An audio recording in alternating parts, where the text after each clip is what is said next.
விவசாயிகளுக்கு ஆதரவாக நம்முடைய தலைவர் சொன்னதன் பேரில் தஞ்சாவூர்ல போய் ஒரு போராட்டத்தில் கலந்து கொண்டு பேசினேன். கிட்டத்தட்ட 22 நிமிஷம் பேசியிருக்கிறேன். நான் கூட நான் பேசுனதை வச்சுதான் ஏதோ கைது செய்ய வந்திருக்கிறாங்கன்னு நினைச்சேன். அன்னைக்கு காலைல 8 மணிக்கு காவல்துறை என்னுடைய வீட்டுக்கு வந்தாங்க. அப்ப நான் பேப்பர் படிச்சுட்டு இருந்தேன், தொலைக்காட்சி பார்த்துட்டு இருந்தேன். என்னுடைய உதவியாளர் வந்து சொன்னார், இந்த மாதிரி தஞ்சாவூர்ல இருந்து வந்திருக்கிறாங்க போலீஸ். அப்பே முடிப்பட்ட, சரி கைது பண்ண வந்திருக்கிறாங்க. நான் உடனே யோசிச்சு பார்த்தேன், நேற்று என்னெல்லாம் பேசினேன். டம்மி முதலமைச்சர்னு சொன்னேன்.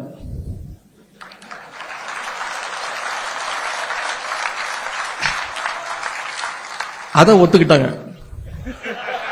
அதுக்கு எந்த ரியாக்ஷனும் இல்ல.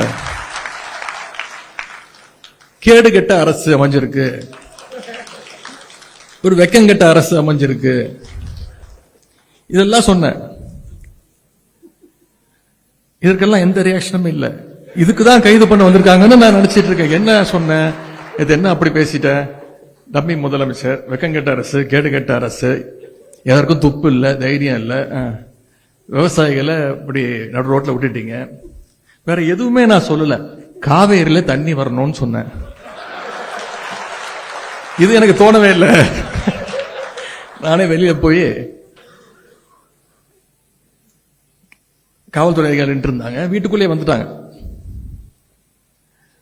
எதுக்கு வந்திருக்கீங்கன்னு கேட்டேன். ஐயா, நேற்று நீங்க தஞ்சாவூர்ல பேசியிருக்கீங்க. ஆமா பேசுனேன், அதுக்கு என்னன்னா அது விஷயமா கைது பண்ண வந்திருக்கோம். காலைல 8:15 இருக்கும். சொன்ன வெயிட் பண்ணுங்க, இப்பதான் எந்திரிச்சிருக்கிறேன்.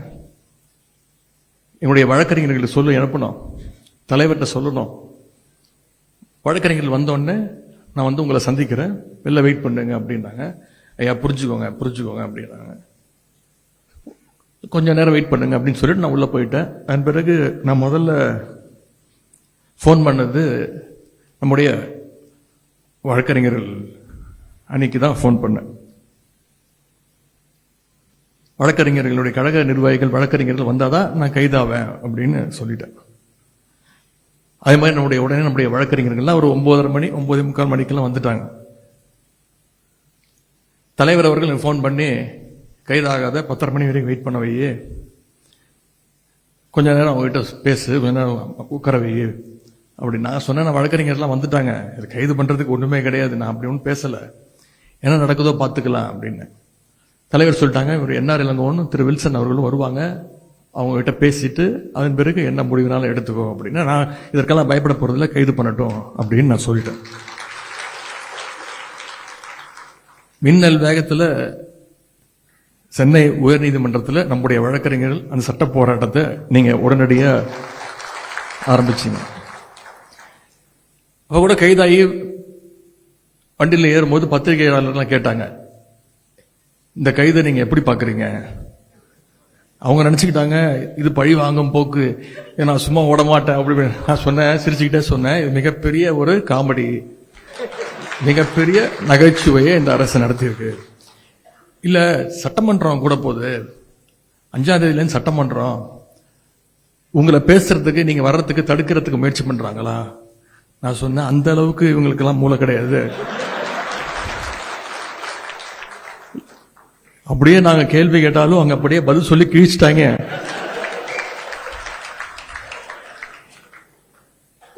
யாரு அமைச்சர்னு யாருக்குமே தெரியாதுங்க, யாரு சட்டமன்ற உறுப்பினர் இப்ப வரைக்கும் யாருக்குமே தெரியாது. ஏன்னா வேற ஒரு துறைக்கு நம்ம பதில் கேட்டோம்னா வேற ஒரு துறை அமைச்சர் பதில் சொல்றாரு. ஒரு படத்துல வரும்ல, நாம ஒரு கேள்வி கேட்டா நம்மளே ஆச்சரியப்படுற அளவுக்கு ஒரு பதில் சொல்லுவான் பாருங்க அப்படிங்கிற மாதிரி. எங்களுக்கு மட்டும் இல்ல, இப்ப அங்க உட்கார்ந்து இருக்கிறாரு ஒரு டம்மி முதலமைச்சர், அவருக்கும் யார் அமைச்சர்னு தெரியாது, அவருக்கும் யாரு சட்டமன்ற உறுப்பினர் தெரியாது. அப்படிதான் இன்னைக்கு அந்த சட்டமன்றம் நடந்துட்டு இருக்கு. இன்னைக்கு தொலைக்காட்சியில நீங்க அத்தனை பேரும் லைவ்ல பார்த்து. பொதுவா மற்ற இயக்கங்கள்லாம் ஒரு கைது விஷயம்னா ரொம்ப சீரியஸ் ஆயிடுவாங்க. ஆனா மிசா, எமர்ஜென்சி இதையெல்லாம் பார்த்த திராவிட முன்னேற்ற கழகத்துடைய கலைஞருடைய உடன்பிறப்புகள் இதற்கெல்லாம் நம்ம பயப்பட மாட்டோம். இந்த கைதுங்கிறதுலாம் ரொம்ப ஒரு சாதாரண மேட்டரா நம்ம எடுத்துட்டு போயிட்டோம். அதே மாதிரி சொல்லி அடிக்கிற மாதிரி தஞ்சாவூர் போறதுக்குள்ள என்னுடைய கைது நடவடிக்கையை நீதிமன்றம் மூலமாக ரத்து செய்ய வச்சதும் நீங்க தான். ரொம்ப முக்கியமா ஆளுங்கட்சியே போய் கோர்ட்ல போய் சொன்னாங்க, எதிர்கட்சி தலைவரை போய் கைது பண்ற ஐடியாலாம் எங்களுக்கு இல்ல, விசாரிச்சுட்டு விட்டுருவோம். நான் சொன்னேன், ஏங்க நேத்து நைட்டு தான் தஞ்சாவூர்ல இருந்து வந்தேன், சொல்லி இருந்தா நான் அங்கேயே தங்கி இருப்பேன். இப்படி மக்களுடைய வரி பணத்துல எனக்கு 2 மீட்டிங் வேற இருக்கு இன்னைக்கு, அதையும் கெடுத்துட்டீங்க. போகும்போது நானு சேகர் பாபு அவர்கள், திரு சரவணன் ஒரு ஜாலியா ட்ரிப் போற மாதிரி தான் போனோம். ஆனா மாசு அவர்கள் கிட்டத்தட்ட 7-8 பேர் ஜாலியா பேசிக்கிட்டு சொன்ன உங்ககிட்ட, இந்த மாதிரி ஒரு மக்கள் வரி பணத்துல ஒரு ரோட் ஷோ, அது போற வழியெல்லாம் நம்முடைய உடன்பிறப்புகள் அங்கங்கே என்னுடைய வழியை மறிச்சு கரெக்டா என்ன கொடுக்கணுமோ கொடுத்துட்டு இருந்தேன். காஃபி, டீ, ஜூஸ் எல்லாம் எங்களுக்கும் இல்ல, எங்க காவல்துறை அதிகாரிகளுக்கும் சேர்த்துதான். இப்படி ஒரு ரோட் ஷோ நடத்துறதுக்கு இந்த அரசு நமக்கு எந்த செலவுமே இல்லாம மக்கள் வரி பணத்துல நாம ஒரு ரோட் ஷோ நடத்திருக்கிறோம்.